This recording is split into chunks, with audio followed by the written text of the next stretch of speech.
क्या होगा अगर आप एक सुबह उठो तो आप अपने आप को एक अलग ही दुनिया में पाओ? तो आप क्या करोगे? जी है मेरे प्यारे दोस्तों, ऐसा हो चुका है हमारे हीरो के साथ। तो चलिए जानते हैं ये कौन सी दुनिया है, कहाँ है अपना हीरो। एक खतरनाक नई दुनिया। सन 2462, एक जंगल में पूरा सन्नाटा। उसी समय पे एक पोर्टल जैसा खुलता है। उसमें से एक ये युवक निकला। वो बहुत ही आश्चर्य में है कि मैं ये कहाँ आ गया हूँ। अपने आप को जंगल में पाकर वो हादस हो गया है। दरअसल हुआ ये था कि हिमांशु का इस दुनिया में कोई अपना नहीं था।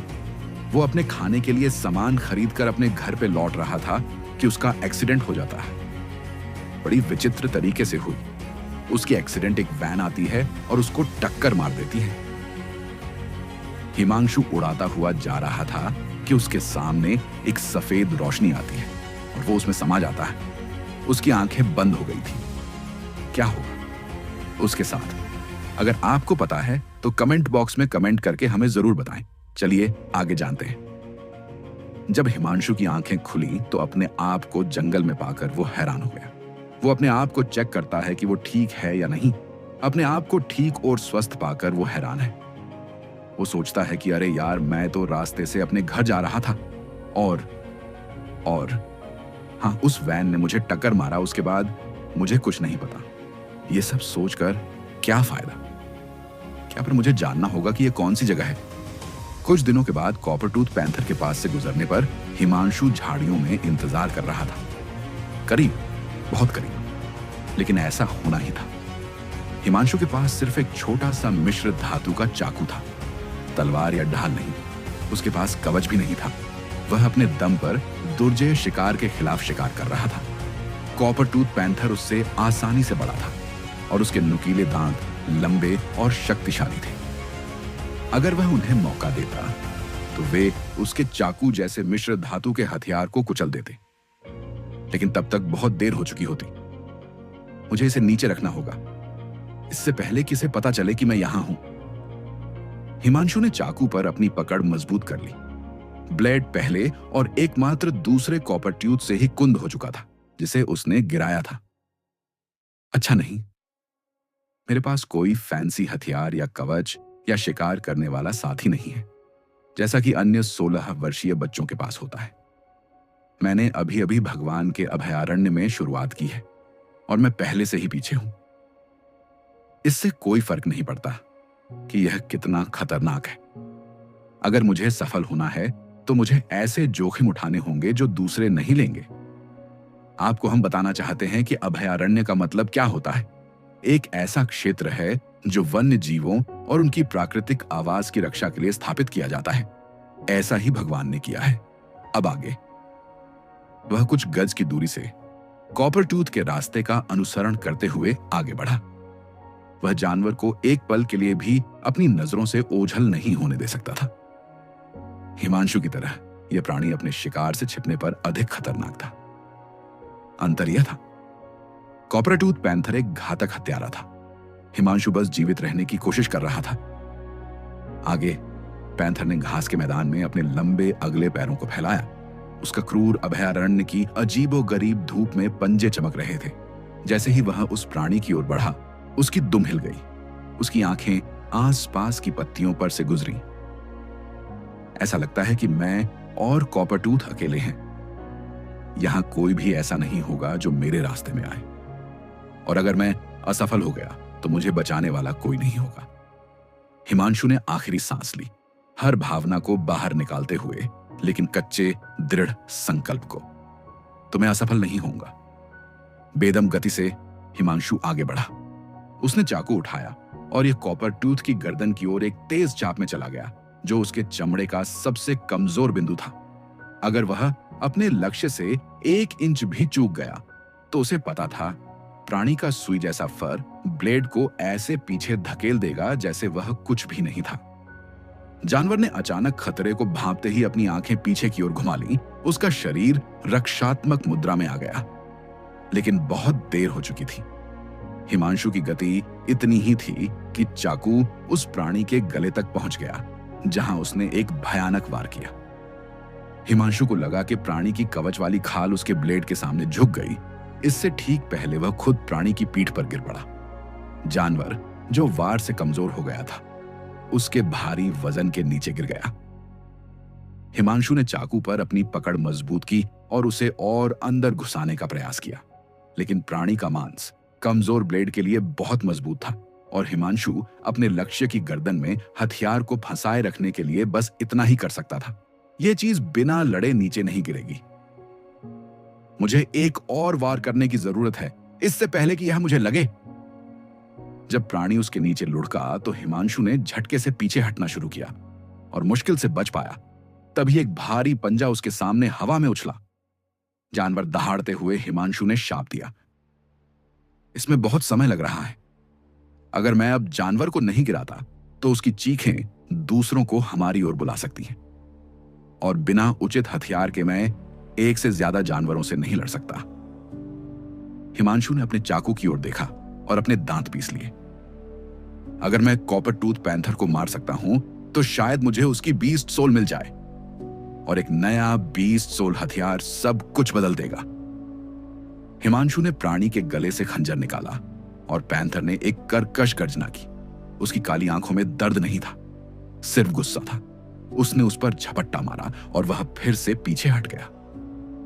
दोनों लड़ाके एक दूसरे को घूर रहे थे। हिमांशु ने खुद को संभाला और अपने मिश्र धातु के चाकू को स्थिर रखा। पैंथर अब मुझे जानता है। यह लड़ाई अब अपनी शर्तों पर है, लेकिन यह घायल है। उम्मीद है कि बुरी तरह से। इससे यह इतना धीमा हो सकता है कि मैं मारक वार कर सकूं। यह बेहतर है। वह बहुत तेज गति से आगे बढ़ा, हिमांशु के लिए बहुत तेज, जिसने अभी अभी अभयारण्य में अपनी यात्रा शुरू की थी। लेकिन हिमांशु के पास गहरी सूझबूझ थी और जैसे ही जानवर ने अपने अगले पंजों से जमीन को धक्का दिया, हिमांशु ने पैंथर के शरीर में तनाव की लहर देखी। घाव। यह घाव के साथ अच्छी तरह से नहीं लड़ सकता। निश्चित रूप से जब प्राणी ने अपनी घातक छलांग लगाई तो यह आधी ताकत के साथ थी, क्योंकि चाकू के घाव से दर्द उसके शरीर में फैल गया था। यह बहुत धीमा था और हिमांशु ने तुरंत प्रतिक्रिया की, एक तरफ धक्का दिया और हमला करने के लिए अपने हथियार को घुमाया। उसने इन प्राणियों का अध्ययन किया था और जानता था कि वे कैसे चलते हैं। अब यह फल दे रहा था। जैसे ही जानवर उसके पास से गुजरा, उसने हथियार घुमाया। चाकू की भयंकर धार के पीछे जीव की अपनी गति को प्रेरक शक्ति के रूप में इस्तेमाल करते हुए उसकी फैली हुई गर्दन में खंजर घोंप दिया। जैसे ही जीव दूसरी बार गिरा, हिमांशु ने अपने सिर में उस आवाज को ध्यान से सुना, वह आवाज जो उसे इस लड़ाई का विजेता घोषित करेगी। उसने इसे पहले भी सुना था, जब वह पहली बार भगवान के अभयारण्य में गया था और उसने अपना समय उन तुच्छ हिरणों को मारने में बिताया था जो पास की घाटी में रहते थे। लेकिन वे हिरण लगभग बेकार थे। उन्हें मारने का इनाम शायद ही प्रयास के लायक था। यह हत्या उसके लिए बड़ी बेहतर चीजों में प्रवेश थी। उसके पास भगवान के अभयारण्य में हिरणों से ज्यादा शक्तिशाली शिकार का शिकार करने की प्रतिभा थी। उसके पैरों के पास पैंथर इसका प्रमाण था, लेकिन उसे एक असली हथियार की जरूरत थी। इसलिए हिमांशु ने अपनी तलवार घुमाई और प्रार्थना की कि उसे वह चमत्कारी आवाज सुनाई दे। वह आवाज जो तब सुनाई देती है जब कोई व्यक्ति भगवान के अभयारण्य के किसी जीव को मारने में कामयाब होता है। लेकिन आवाज की जगह उसने एक गुर्राहट सुनी। उसने रक्षात्मक रुख अपनाया और कॉपर टूथ पैंथर का अध्ययन किया। यह अपनी जान बचाने में कामयाब हो रहा है। शायद मुझे एक टुकड़ा खाने के लिए लंबे समय तक जीना चाहता है। लेकिन यह आवाज इस पैंथर से नहीं आई। हिमांशु ने ऊपर देखा और तभी उसने उसे देखा। एक दूसरा कॉपर टूथ समाशोधन के ठीक पीछे छिपकर उसकी ओर बढ़ रहा था। उसी क्षण उसके पैरों के पास पैंथर हिलने लगा। हिमांशु का दिल उछल पड़ा। मिश्र धातु का चाकू इनमें से किसी एक को नीचे गिराने के लिए पर्याप्त मजबूत नहीं है। मुझे अब जाना चाहिए। बिना किसी और विचार के हिमांशु मुड़ा और समाशोधन से वापस भाग गया। उसके पीछे वह दूसरे पैंथर के पैरों के नीचे शाखाओं के टूटने की आवाज सुन सकता था। यह सीधे मेरी ओर आ रहा है। हिमांशु को पता था कि जानवर कुछ ही क्षणों में उस पर हमला करेगा। उसे जल्दी से काम करना था। भगवान के अभयारण्य में सभी प्राणियों की तरह ये पैंथर भी उससे बहुत दूर थे, अपने प्राकृतिक समकक्षों से ज्यादा ताकतवर। वे तेज थे, चमड़े जैसे कवच और पंजे थे जो साधारण धातुओं को चीर सकते थे। उन्हें मारने के लिए डिजाइन किया गया था और वे इसमें बहुत अच्छे थे। सिर्फ एक हफ्ते के लिए भगवान के अभयारण्य में रहने के बाद और अपने नाम पर कोई जेनो पॉइंट न होने के कारण हिमांशु गंभीर रूप से नुकसान में था। सौभाग्य से हिमांशु के पास एक चीज अच्छी थी, वह ज्यादा होशियार था।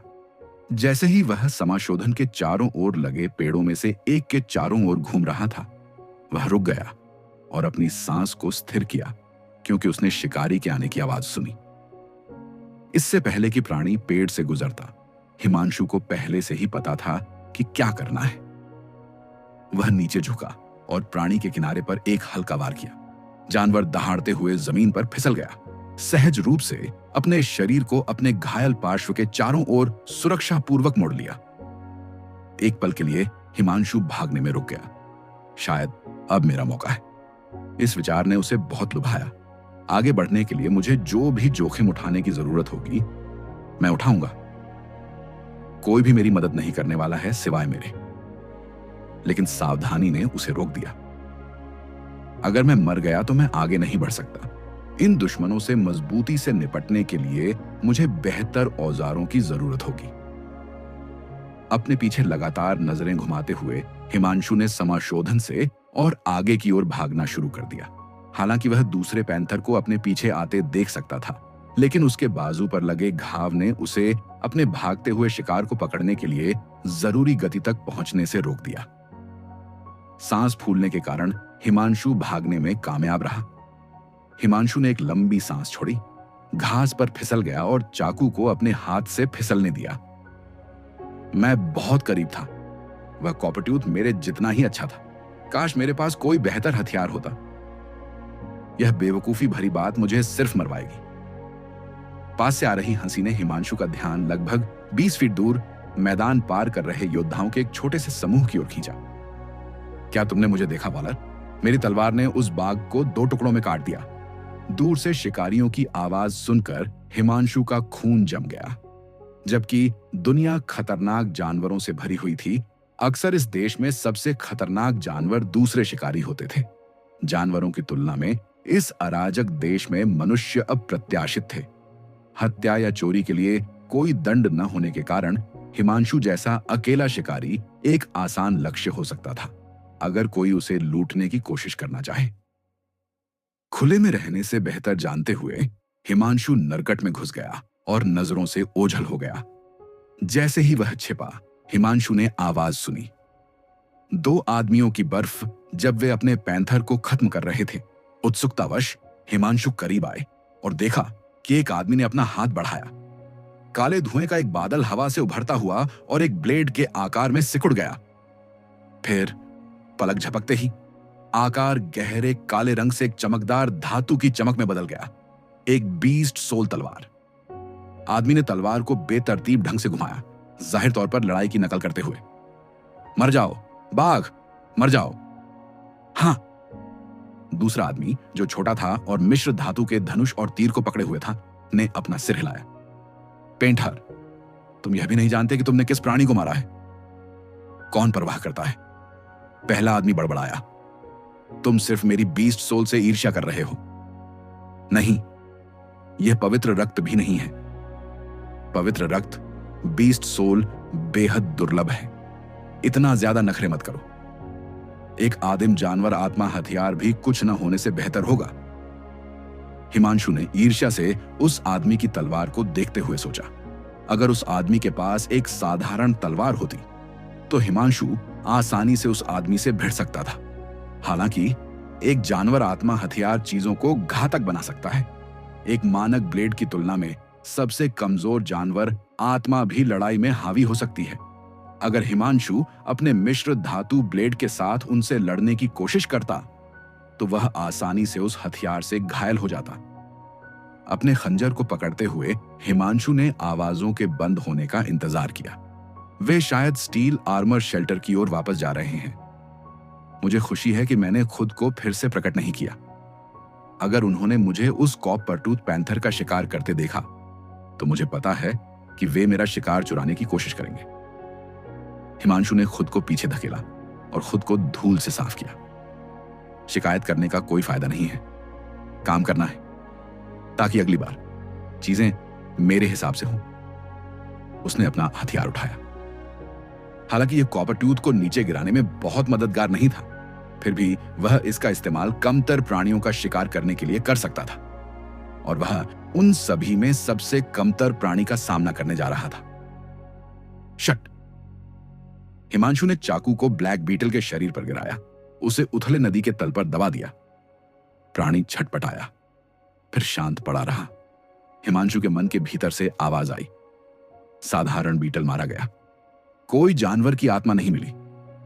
काश मैंने इनमें से एक आवाज सुनी होती जब मैंने उस कॉपरटूथ पर हमला किया था।